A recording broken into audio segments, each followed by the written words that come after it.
Many of you know about my passion for dogs and for pit bulls in particular.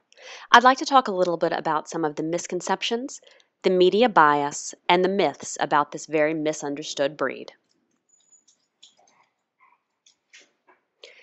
When most people think about pit bulls, they think about Michael Vick's dogs. They think about images of dog fighting and animal cruelty. But what most people don't know is that out of the 51 dogs seized at the Michael Vick dogfighting ring, 47 of them were saved. Only one was euthanized for aggressiveness, and many of them are now, in fact, therapy dogs and living with families across the country and working in hospitals and at schools with children and with the elderly and the sick. It's kind of an amazing testament to the resiliency of this dog breed in particular.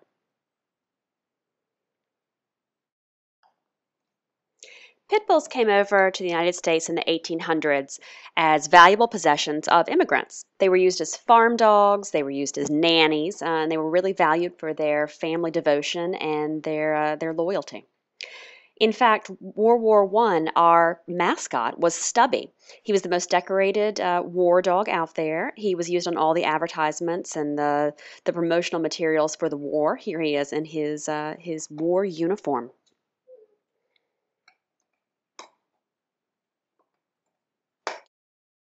Celebrities, politicians, artists, actors across all different types, shapes, sizes, and colors have always had pit bulls. Here's just a sampling. Fred Astaire, Shaquille O'Neal, Theodore Roosevelt, Justin Timberlake, the Crocodile Hunter, Helen Keller, Jeannie from My Love of Jeannie. This was just the amount of people that would fit on one page. They have really been a loyal family pet for many, many years.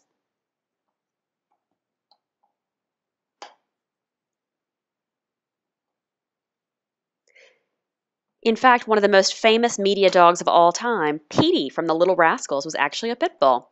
Most people don't realize this, but it really shows how far attitudes about the breed have come since just such a short time ago. In the 1980s, we started seeing images of pit bulls used in dogfighting.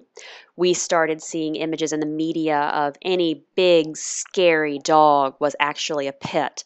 And they became seen as a symbol of urban poverty, crime, and all sorts of other really not great sides of our society. These are images of pits we don't see that often. Pits can come in every shape, size, color. They range in size from 25 pounds to 95 pounds. So it's really hard to put out one stereotypical pit bull image in the media. Now on to some of the myths. The first myth is that pit bulls are unpredictable and vicious, that they will snap at any time, that they cannot be trusted, that their innate personality and breeding means that they're a vicious dog. In fact, this is untrue. Pit bulls pass the American temperament test at a higher rate than beagles, golden retrievers, dachshunds, cocker spaniels, any of the dogs that you see typically held up as traditional family dogs. Uh, what really causes the bites is not their nature, it's the fact that any dog that's been abused and neglected can snap on people. The second myth is that pit bulls are terrible with kids. In fact, as we saw earlier, pits have a long history of being a child-friendly dog, earning the nickname nanny dog. In fact, if you go to Europe, they're still called the nanny dog. They are typically seen as just another type of dog breed instead of this really vicious symbol that we see here. As you can see, this is Junebug. She is clearly loving on her kids, and she's a happy, valuable member of the family. She is one of my foster dogs, and I'm proud to have socialized her, and she is really helping change some of the attitudes about pit bulls and children. The third myth is the most serious, and that is that pit bulls are killers. In fact, dog bite fatalities are exceedingly rare. Last year, there were only 31 fatalities out of over 77.5 million dogs out there. Of these dog bites, 26 of the 31 were not neutered or spayed. 22 had never lived inside with a family, and 8 had lived their entire lives on a chain in the backyard. These are not family dogs that suddenly snap and kill someone. These are dogs that have been abused, neglected, chained up, completely unsocialized. The dog bite fatalities are not a result of the breed, they're a result of the way their human owners have been treating the dogs. Also, as we discussed, there's no one unifying look of pit bulls. Any large dog bite has been attributed to a pit bull based on some of the media bias out there. Every year, Cocker Spaniels, Dachshunds, and Labs bite people and cause fatalities. If you do a quick Google search of Labrador dog bites, you won't find much, but if you look at the American Veterinary Medical Association's records, you'll find cases where Labradors have killed babies, have knocked down old people, have caused heart attacks. The media just doesn't report on these because they're not quite as sensationalized as attacks by pit bulls.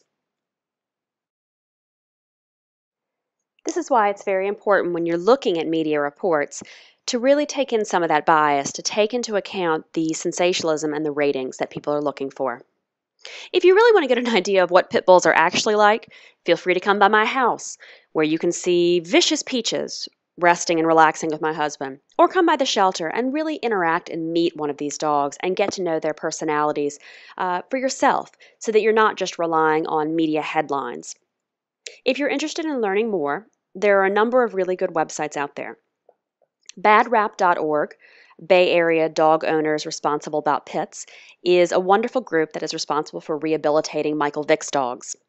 You can also look at the HumaneSociety.org, the CDC, the ASPCA, all of which have wonderful information and really promote responsible dog ownership, not banning specific breeds, not punishing the dog breed, but really helping to encourage responsible ownership. Banning the deeds that cause these dog actions to take place, not the actual dog breed themselves.